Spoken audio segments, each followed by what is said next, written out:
Pada abad ke-20, kegiatan tradisi keilmuan bahasa Jawi mula menguncup semenjak huruf Rumi atau Latin diperkenalkan untuk menyurat bahasa Melayu secara rasmi. Jadi, tuan-tuan, Zakbar ni ialah seorang tokoh yang berada pada waktu genting, yakni sewaktu tradisi keilmuan bahasa Jawi mengalami kemuncupannya. Mari kita lihat apakah peranan Zakbar dalam saat genting kemuncupan tradisi keilmuan bahasa Jawi ini.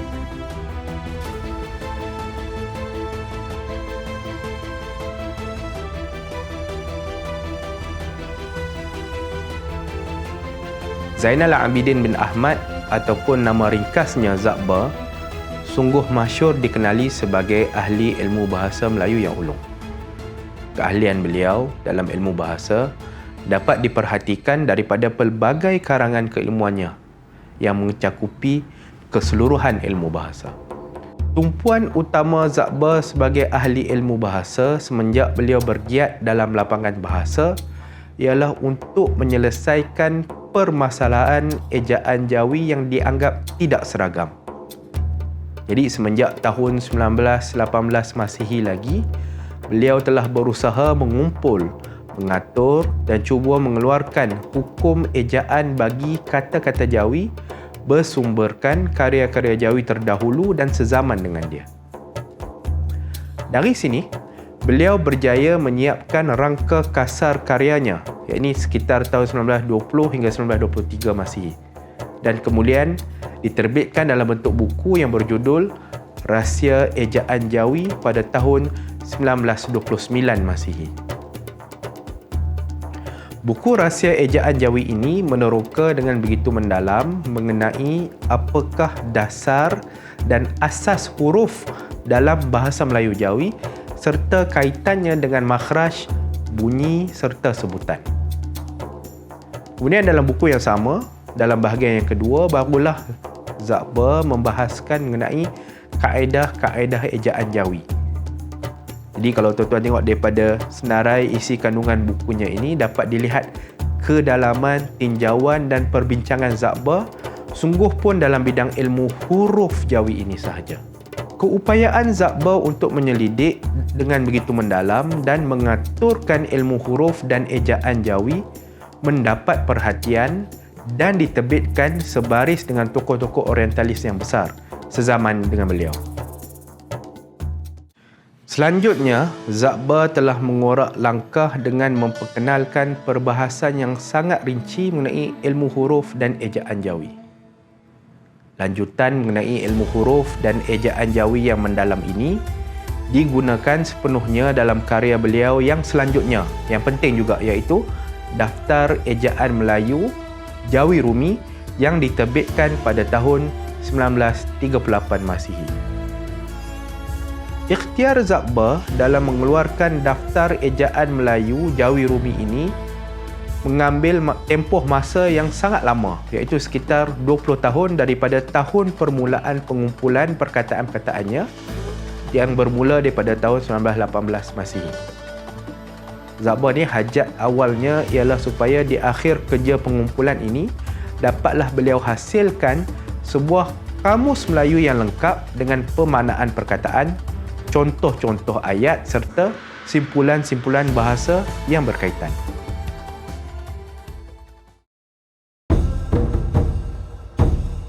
Tuan-tuan dan puan-puan, Zakbar berada pada waktu yang sangat penting dalam perkembangan tradisi keilmuan bahasa Jawi.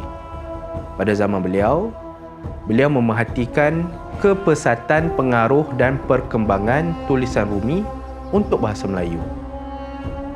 Dalam pengenalan buku beliau, Rahsia Ejaan Jawi pada tahun 1929, beliau telah menjangkakan bahawa maka dalam semenanjung tanah Melayu kita ini pun, tulisan bahasa Melayu dengan huruf Rumi itu senantiasa juga beransur-ansur maju hingga nampaknya haruslah dalam 2-30 tahun lagi tulisan Rumi ini akan bertanah air betul pula di sini, dan tulisan Jawi iaitu Melayu dengan huruf Arab yang dibicarakan dalam kitab ini pun kelak hapus dan hilang langsung akhirnya. Bagi Zakba, kehilangan atau pergantian huruf Jawi dengan tulisan Rumi untuk bahasa Melayu tidak perlu dikhawatirkan. Kerana kata beliau, bukanlah kita takut akan perubahan itu, kerana jika berubah pun tiada apa akan mudaratnya. Walau apa pun huruf yang dipakai jadi kulitnya, isinya tetap bahasa Melayu juga. Jadi, jangkaan Zakba akan pergantian huruf ini adalah disebabkan oleh, seperti kata beliau, tiada diperbaiki kaedah ejaan Jawi kita daripada dahulu. Jadi, Zakba sebagai ahli ilmu bahasa sejati Melayu telah membuka ruang seluasnya kepada para ahli ilmu lebih muda dan terkemudian untuk mula membicarakan ilmu bahasa Melayu dalam tulisan Rumi tanpa perlu melihat lagi kepada tradisi keilmuan bahasa Jawi. Sebenarnya tuan-tuan, menurut Zakba, usaha beliau menjelaskan kaedah penulisan Rumi ini kerana maka disertakan ejaan Ruminya sekali itu ialah sebab tulisan Melayu Rumi ada juga dipelajari oleh anak-anak Melayu di sekolah-sekolah dan setengah mereka suka menulis Melayu dengan huruf Rumi itu. Tuan-tuan, selepas penerbitan Daftar Ejaan Melayu Jawi Rumi pada tahun 1938 ini, karya-karya Zakba dalam ilmu bahasa Melayu mula diterbitkan dalam tulisan Rumi sahaja. Sebagai misalan, dalam siri Pelita Bahasa Melayu, Zakba membentangkan dengan rinci penggunaan tulisan Rumi bagi mengejakan perkataan-perkataan dalam bahasa Melayu, sebelum disusuli dengan perbincangan mengenai disiplin ilmu bahasa yang lain seperti Nahu dan Balaghah Melayu.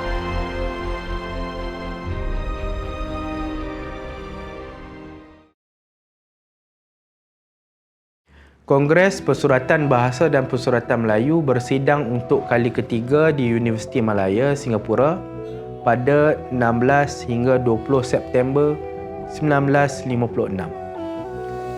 Dalam kongres kali ketiga ini, kertas-kertas perbahasan disediakan sebelum persidangan oleh pembahas dan pembentangan diadakan secara serentak dalam 7 bilik dengan bidang perbahasannya mencakupi pelbagai bidang.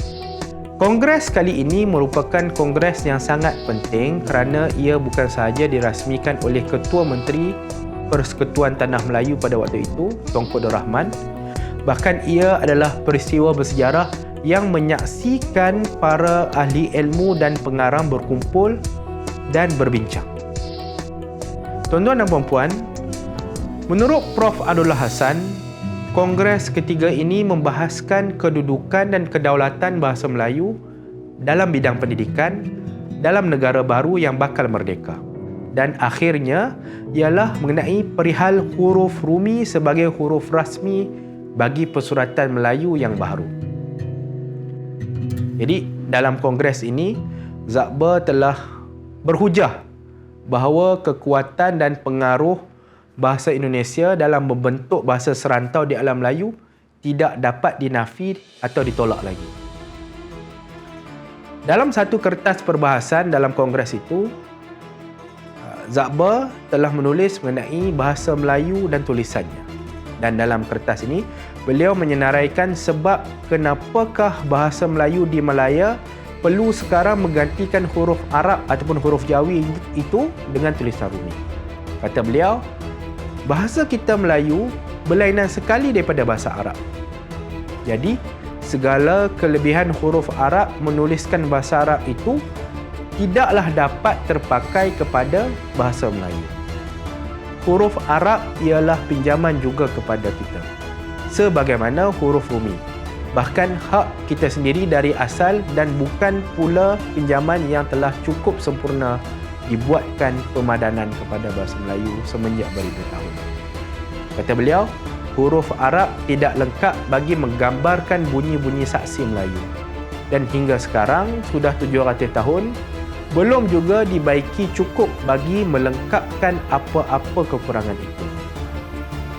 80 juta orang yang menggunakan bahasa Melayu di keliling kita telah menetapkan tulisan mereka memakai huruf Rumi, iaitu huruf yang terpakai umum dalam perhubungan manusia seluruh dunia.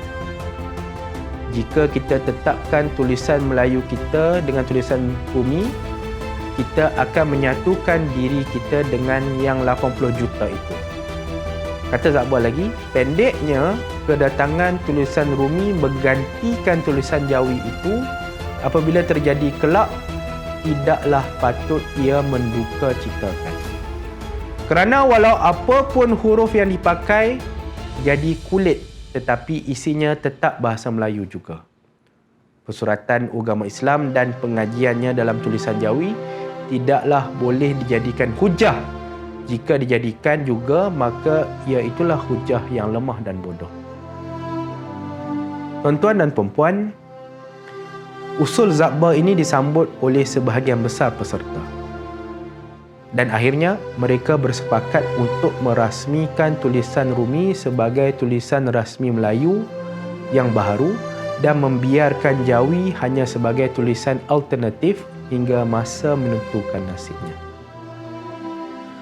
Persetujuan akan ketetapan Kongres ini dipercepatkan pula dengan usul-usul pertubuhan-pertubuhan bahasa seperti Asas 50, Persatuan Bahasa Melayu Universiti Malaya dan Kesatuan Guru Melayu Singapura untuk merasmikan huruf Rumi bagi bahasa Melayu, dan ia telah dicapai dalam Kongres Bahasa dan Persuratan Melayu yang ketiga tahun 1956 ini. Sebenarnya tuan-tuan, pada pandangan ahli ilmu dan pertubuhan-pertubuhan ini, bahasa Melayu dalam tulisan Rumi kononnya ialah jalan kepada kemajuan, dan ia ialah jalan tercepat untuk penyatuan bahasa dengan negara bangsa besar, iaitulah negara Indonesia. Kesimpulannya, Zak Ba menduduki tempat terpenting dalam pensejarahan panjang tradisi keilmuan bahasa Jawi. Beliau sebagai seorang ahli ilmu menyedari mengenai cabaran pembaratan dan keperluan untuk bahasa Melayu untuk diislahkan sesuai dengan kehendak zaman. Pun begitu tuan-tuan dan puan-puan, ijtihad beliau mengenai perubahan huruf dan persuratan rasmi Melayu daripada huruf Jawi kepada huruf Rumi barangkali menjadi punca kemuncupan tradisi keilmuan bahasa Jawi dan hampir-hampir memutuskan generasi seterusnya daripada akar persuratan bangsanya sendiri. Buatlah baik ayuhai rakan ke dalam laut,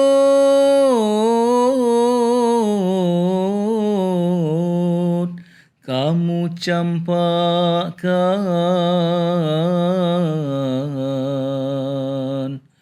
Jikalau tidak